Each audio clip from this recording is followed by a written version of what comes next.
Hey guys, it's Ryan. Hope everyone's doing well. It is Wednesday. I just created a video and I think the webcam died, so I would do it on my phone for today. Oh, you can see my dog in the background. We're building the house one room at a time, which is pretty cool. But anyway, yeah, a lot of fun stuff. Today I wanted to talk to you on how do you work in tech sales. This is just a good beginner video, as well as some good tips that you can take away. How to get into tech sales, how to find a job, how to succeed, and also when you have the job, how to go further. So let's talk about it real quick on a few different things.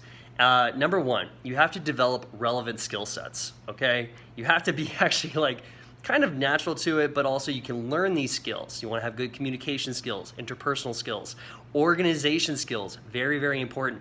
You want to be able to organize and prioritize your time. You want to be able to make sure that you have good communication skills. And communications is one of those things that kind of comes with the territory. To be a good salesperson, you have to have good communication, but also, even if you don't go into sales down the road, it's going to equal success in so many other areas in life and just in everything, relationships, how you relate to other people, building friendships, with your partner. It's all those things combined. So make sure that you develop those skill sets in communication. Number two, research your companies, okay? There's nothing wrong with going after big companies that are already established in tech sales. The problem is it is very competitive. So if you can get one, great. They have a proven system for success because they've grown to a certain level. And you can learn a lot from it. If not, I would focus on smaller companies that are on the growing trend. They maybe have between 50 to 100 people, and that you can kind of jump into and position yourself as they go to the next level in growth. Usually that means you can earn a lot of money that way. So something to take away from that. Number three, build a strong resume. Oh my gosh, do I see so many bad resumes every single day. I get about, 200 resumes a day. So if you don't know, by the way, I work as a hiring manager for cybersecurity and sales and a whole host of tech positions, but also I do the job myself. I'm a sales director, lead a team, a sales engineer where we're building the funnels as well. So a little bit of everything. And I see so many bad resumes. You want to make sure you have a good resume. It's your foot in the door. If you want, I have free templates that I include in the description below that you can access and create your own resume. Or a lot of you have been reaching out this week, and I've been helping you get better at, doing the interview process, upgrading your resume, rewriting your LinkedIn and cover letter, for example. So if you want that private, personal touch, feel free to reach out to me. I include my personal contacts in the description below, and I'll help you out.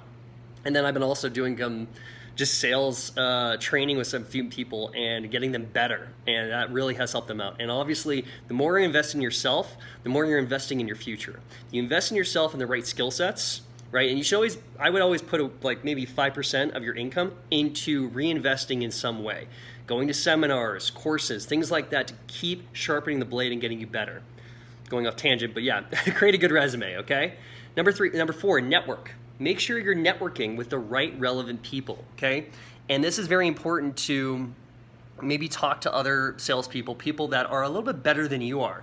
It's the same idea as the mastermind principle, but you want to associate and network and pick the brain, meaning ask them, what do they do right? What are some of their secrets of success? What, have they learned along the way? What, obstacles have they overcome, as well as what, situations have they run into where they had to overcoming those problems and challenges. Because trust me, you're probably going to face the same ones down the road as well. And if you know how to get around them, it's going to make your life a lot easier. Okay?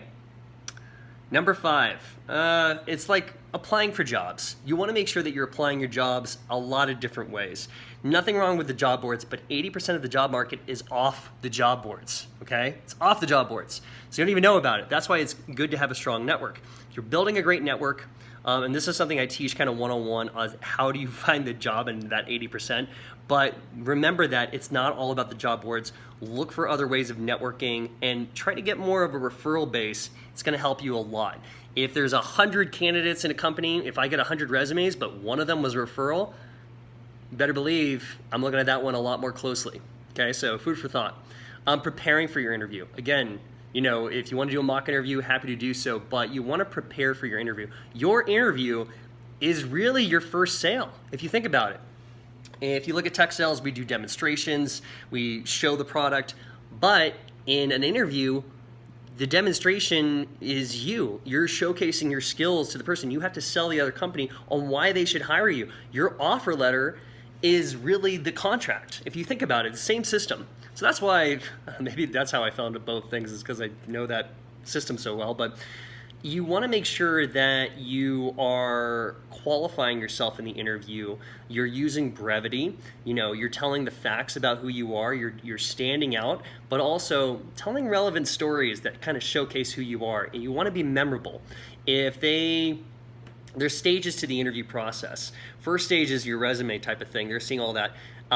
You want to make sure you're standing out. Second stage is, if you get to the interview stage, you have to be a lot more memorable as well. Okay? You have to be a good fit for the company culture, and you have to be able to do the job. Okay? So I'll teach you how to do that, but some things that you can take away from this. Okay? 7, closing the deal. Okay, closing the deal is really getting the offer, and there's a lot of ways that you can kind of go back and forth. I can help you with salary negotiation, but make sure that it's within the market.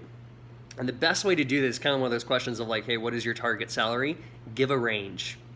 Give a range on what is acceptable to you.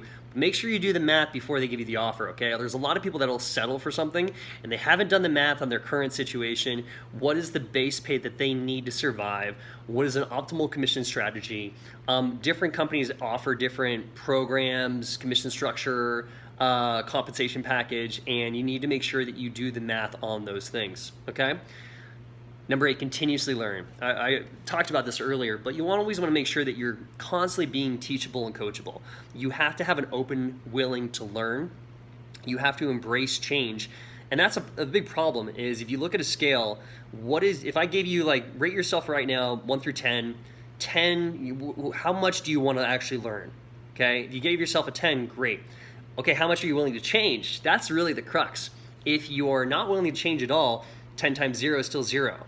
You have to be willing to constantly readjust and recalibrate things about yourself, and your approach, personality traits, habits, a whole host of things, routines, and you just want to constantly improve. Kaizen, I used to live in Japan. Kaizen means continuous improvement, and they use that a lot in program management, for example. So always be learning a little bit more. I heard this phrase a while ago, but I love it, is life is a continuous learning adventure. Okay, so enjoy the journey. All right, let's go back into actually when you're in sales, know your product. Know your product, know your competition. Okay, you need to know your product.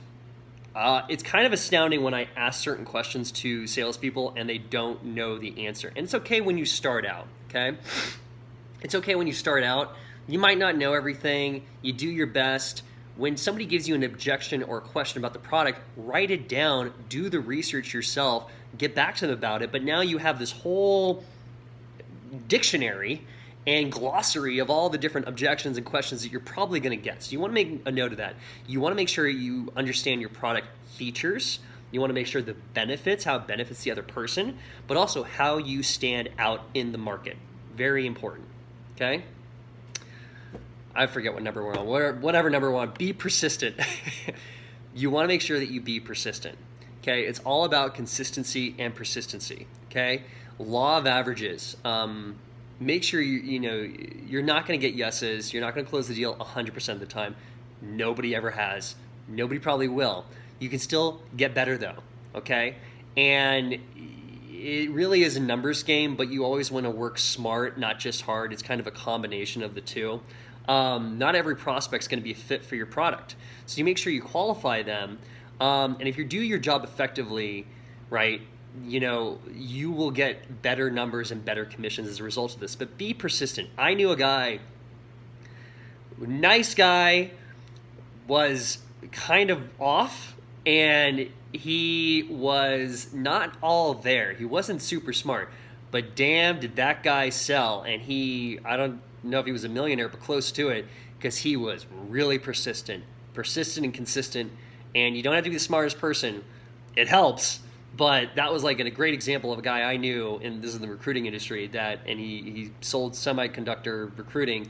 He made a fortune, and he was really just like hitting the phones all the time. He never let up. So you want to be not relentless, but you want to make sure you commit. If you're going to join a new sales company, commit to a certain thing. You want to commit to 90 days at the minimum of seeing if it's a fit for you, because that's actually how much they're doing to you as well. They're testing you over a 90-day period.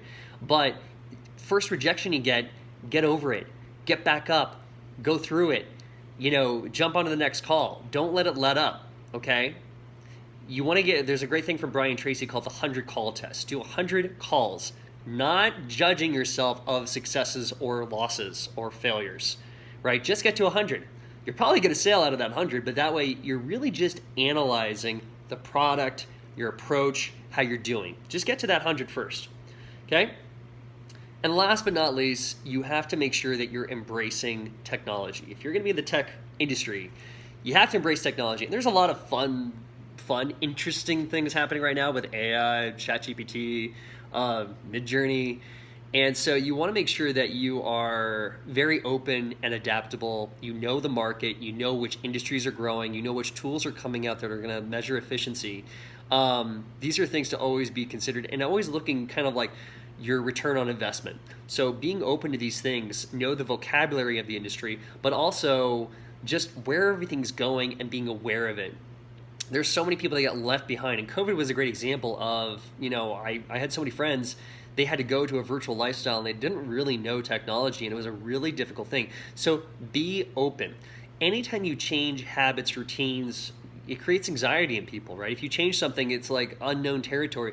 So recognize that happens with people and yourself, and embrace change that way, okay? Oh, I'm getting customers calling. Anyway, so I need to go. Hope this was helpful. If you want more information, if you want to reach out, I do free resume review. If you want to just use the templates below, totally great. If you want to reach out and need some extra help, if you want to increase your sales, if you need help with a mock interview, if you want some career consulting, how to break into the industry, feel free to reach out. Not sure if I'm going to do this forever because it's, I'm busy, but I'm able to help right now, kind of coming up.